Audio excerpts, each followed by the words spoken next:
நடிகர் ராகவா லாரன்ஸ் பலருக்கும் உதவி செய்து வருகிறார். தற்போது இன்ஸ்டாகிராமில் ஒரு மாணவன் தன்னுடைய அப்பா இறந்து போய்விட்டார் என்று தன்னுடைய படிப்பு செலவுக்காக உதவி செய்யும்படி வீடியோ வெளியிட்டிருக்கும் வகையில் அந்த வீடியோவை ஷேர் செய்த நடிகர் லாரன்ஸ் அந்த மாணவனிடம் மன்னிப்பு கேட்டிருக்கிறார். அது இணையத்தில் அதிகமாக பேசப்பட்டு வருகிறது. அந்த வகையில் இப்போது பலரையும் வியந்து பார்க்க வைத்திருக்கும் நடிகர் ராகவா லாரன்ஸ் தொடர்ச்சியாக பலருக்கும் உதவிகளை செய்து கொண்டே இருக்கிறார். நடன கலைஞராகவும் இயக்குனர் மற்றும் நடிகர் என்று பல முகங்களை கொண்ட ராகவா லாரன்ஸ் பலருக்கும் உதவிகளை செய்து மக்கள் பலர் மனித கடவுள் என்று அவரை அழைத்து வருகிறார்கள். பல குழந்தைகளின் படிப்பு செலவுகள், முதியோர்களுக்கு தேவையான அடிப்படை செலவுகள் என்று செய்து வந்த லாரன்ஸ் இப்போது விவசாயிகளுக்கு 10 டிராக்டர் இலவசமாக வழங்கி பெரும் புரட்சி செய்து கொண்டிருக்கிறார். இந்த நிலையில் இன்று தன்னுடைய இன்ஸ்டாகிராமில் பக்கத்தில் ஒரு வீடியோவை பகிர்ந்திருக்கிறார். அந்த வீடியோவில் ஒரு மாணவன் தன்னுடைய அப்பா சில மாதங்களுக்கு முன்பு இறந்துவிட்டார்.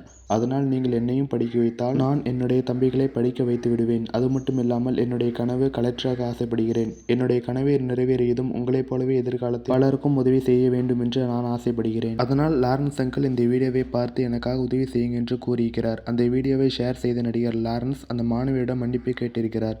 உன்னுடைய அப்பா இருந்தது எனக்கு வருத்தமாக இருக்கிறது. அதே நேரத்தில் நீ எந்த ஊரில் எங்கு இருக்கிறாய் என்ற தகவல் எனக்கு தெரியப்படுத்து என்று அதில் வேண்டுகோள் வைத்திருக்கிறார். தற்போது இந்த வீடியோ இணையத்தில் வைரலாகி வருகிறது. மேலும் செய்திகளை தொடர்ந்து பெற நமது சேனலை சப்ஸ்கிரைப் செய்யவும்.